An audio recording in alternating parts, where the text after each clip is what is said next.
लोग टूट जाते हैं एक घर बनाने में, उन्हें शर्म नहीं आती आशियानों पर बुलडोजर चलाने में। नमस्कार, मैं हूं प्रवीण और इस वक्त मेरी मौजूदगी दिल्ली की सीएम रेखा गुप्ता की विधानसभा शालीमार बाग के गांव में है, जहां पर लगभग 150 घरों पर बुलडोजर चल चुका है।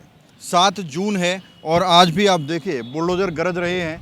अभी तक इनको पूरा मकानों को तोड़ने का प्रोसेस चल रहा था। लगभग 150 मकान तोड़ने की कार्रवाई यहाँ पर की गई है, पूरा साफ़ किया जा चुका है। अब जो उनका मलबा है, जो ईंट पत्थर हैं, रोड़े हैं, सरिये हैं, वो सब जो पूरा मलबा पड़ा हुआ है उसको अब ट्रकों में भरने का काम चल रहा है। यानी कि इस पूरी सड़क को बिल्कुल क्लियर कर दिया जाएगा।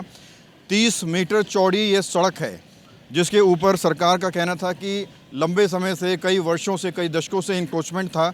उस इंक्रोचमेंट को हटाने के लिए यहाँ के लोगों को नोटिस दिए गए। नोटिस के बाद इनकी डॉक्यूमेंटेशन भी मांगी गई। उनको कहा गया कि भाई आपके पास कोई कागज़ है, प्रूफ है, जिससे ये साबित हो कि ये जगह आपकी है, तो उसको दिखाएं।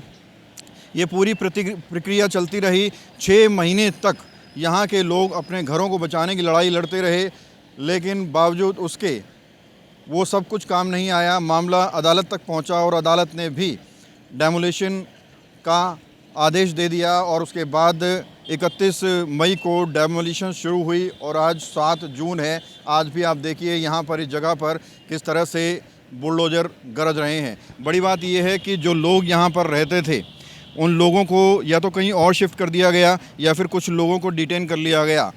इसलिए जो यहाँ बहुत बड़ी कार्रवाई हुई, या फिर ये कहें कि दिल्ली की सबसे बड़ी कार्रवाई हुई, कोई भी विरोध नहीं हुआ, कोई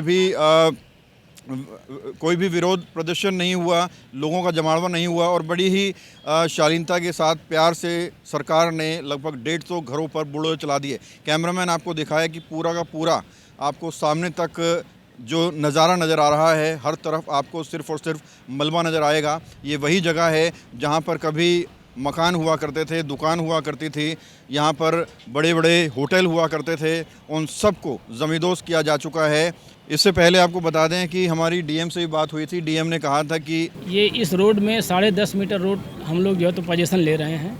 30 मीटर रोड चौड़ाकरण करने का जो अभियान है, ये मास्टर प्लान के हिसाब से काफ़ी पहले सुनिश्चित किया गया था। 1980 में इसका अवार्ड हुआ था। अवार्ड के बाद से काफ़ी जो रिकॉर्डेड ओनर थे उस समय, उन्होंने अपने मुआवजे उठा लिए थे। जिन्होंने नहीं उठाए वो सरकार के ट्रेजरी में जमा है। और हमने 6 महीने पहले सबको नोटिस इशू किया था, डिमार्केशन किया था, निशानदेही लगाई थी और लोगों से रिक्वेस्ट किया था कि आप लोग ये मकान खाली करें, क्योंकि रोड को चौड़ा करना है। उसके अगेंस्ट में लोगों ने हाई कोर्ट गए। हाई कोर्ट ने हमको डायरेक्शन दिया कि आप हर आदमी को सुनिए। 157 लोगों को हमने सुना। हमारे एडीएम साहब बैठे हैं, लैंड एक्विजिशन कलेक्टर हैं। इन्होंने लगभग 157 लोगों को 2 महीने तक सुनवाई की। एक सुनवाई करके स्पीकिंग आर्डर पास किया। उनमें से एक भी रिकॉर्डेड ओनर नहीं मिला। अब बताइए, अगर आपका नाम नहीं है तो आप अनऑथराइज्ड गवर्नमेंट लैंड पर बैठे हैं, तो आपको मुआवजा कैसे मिल सकता है? उसके बावजूद भी सरकार ने एक्स ग्रेसिया मानवीय दृष्टिकोण को ध्यान में रखते हुए प्रशासन ने 3 लाख रुपए पर फैमिली को देने के लिए जो है तो कहा है। और साथ में अगर कोई बेघर हो रहा है, घर नहीं है, तो उसको सावदा घेरा में दूसरी के हमारे फ्लैट हैं, वहाँ पर वो शिफ्ट हो सकता है।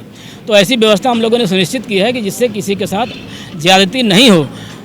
हाउएवर इनका कोई मालिकाना हक नहीं है। तो जब लीगली आप कहीं पर टेनेंट नहीं कर सकते हैं, कहीं पर जो है तो एग्जिस्ट नहीं कर सकते हैं, तो आप वहाँ से आपको हटना पड़ेगा, क्योंकि विकास के क्रम में हमको सबको भागीदारी सुनिश्चित करनी होगी। कितने फीट की सड़क है सर ये 30 मीटर चौड़ी सड़क होनी है।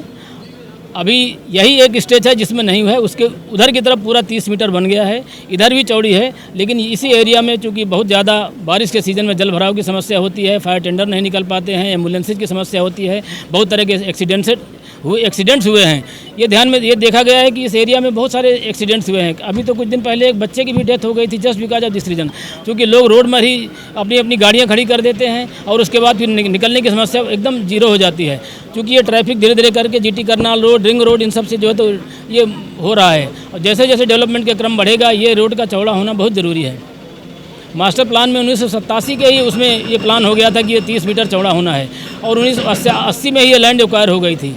तो आज की नहीं है कोई ये कि आज कोई ये मान रहा है कि ये कुछ लोग कह रहे हैं कि ये पॉलिटिकल राइवलरी है और कुछ लोग कह रहे हैं कि ये, तो ये मैं उन सब लोगों से रिक्वेस्ट करना चाहता हूँ कि जब आप लोगों का जन्म नहीं हुआ था, पॉलिटिकल पार्टीज़ का जन्म नहीं हुआ था, 1959 में सेक्शन 4 का नोटिफिकेशन हो गया था, तब से डेवलपमेंट के लिए लैंड जो है तो एक्वायर हुई थी।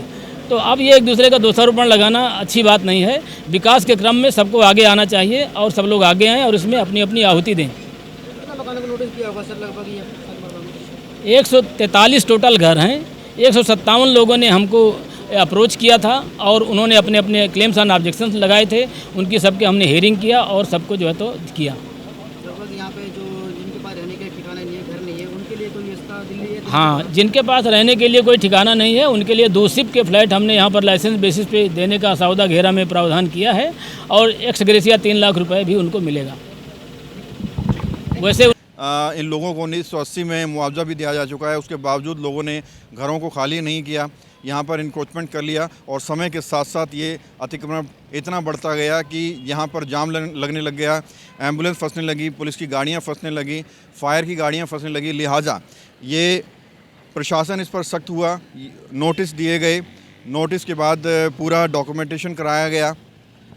लगभग 6 महीने तक ये पूरा घटनाक्रम चलता रहा और फाइनली सुप्रीम कोर्ट ने भी यहाँ रहने वाले लोगों को झटका दे दिया और इसको तोड़ने के आदेश बरकरार रखे और उसके बाद सरकार ने दर्जनों बुलडोजर यहाँ पर लगाकर, हज़ारों की फोर्स लगाकर इस जो यहाँ अवैध मकान बने हुए थे सबको ज़मींदोज़ कर दिया। वो कैमरामैन के लेफ़्ट में आप देख रहे हैं कैंप लगे हुए हैं, वो फोर्स के लिए कैंप लगाए गए हैं, पुलिस के लिए कैंप लगाए गए हैं, क्योंकि ये कार्रवाई 1 या 2 दिन की नहीं थी, ये कार्रवाई 10 से 15 दिन तक चलने वाली है। क्योंकि जो एक मकान बनाने में 1-1 साल लग जाता है, उनको तोड़ने में कम से कम 10 से 15 दिन तो लगेंगे। इसलिए पूरी तैयारी के साथ यहाँ पर फोर्स मौजूद है, आज भी मौजूद है और जब ये टूटा था उस वक्त भी भारी पुलिस फोर्स मौजूद थी, भारी आउटर फोर्स मौजूद थी और फोर्स मीडिया तक को कवरेज नहीं करने दे रही थी। हमने आपको तस्वीरें दिखाई थी कि किस तरह से मीडिया को यहाँ से हटाया जा रहा था, मीडिया को कहा जा रहा था कि आप बहुत दूर कहीं चले जाइए, बिल्कुल भी नज़र मत आइए। इस तरह से कई सारे मीडिया वालों को यहाँ से हटा दिया गया था। जो तस्वीरें आपने सोशल मीडिया पर देखी, वो तस्वीरें या तो अगल बगल में बने घरों के ऊपर से ली गई थी या फिर किसी स्टाफ के बंदे ने रिकॉर्डिंग करके मीडिया वालों को, पत्रकारों को दे दी थी। कैमरामैन जूम करके दिखाएं। अब आपको यहाँ पर कोई मकान, कोई दुकान, कोई घर नज़र नहीं आएगा, सिर्फ़ और सिर्फ यहाँ पर आपको मलबा नज़र आएगा और मलबे को समेटते हुए यहाँ पर बुलडोजर नज़र आएंगे। ट्रकों में भर भर कर ये पूरा मलबा लेकर जाया जा रहा है। मलबे में आपको टूटी हुई खिड़कियाँ नज़र आएंगी, टूटे हुए फर्नीचर नज़र आएंगे, टूटे हुए गेट, दरवाजे, ये सब नज़र आएंगे, सरिये नज़र आएंगे जो लेंटर में सरिये इस्तेमाल हुए थे। तो अब आपको यहाँ पर सिर्फ़ और सिर्फ तबाही नज़र आएगी और कुछ दिनों के बाद हो सकता है कि ये सड़क बिल्कुल चौड़ी नज़र आए, क्योंकि मैक्स हॉस्पिटल की ये सड़क है। शिकायतें लगातार प्रशासन को मिल रही थी और रेखा गुप्ता की विधानसभा में अभी तक का इसको हम कह सकते हैं कि सबसे बड़ा बुलडोज़र एक्शन यहाँ पर हुआ है शालीमार बाग में।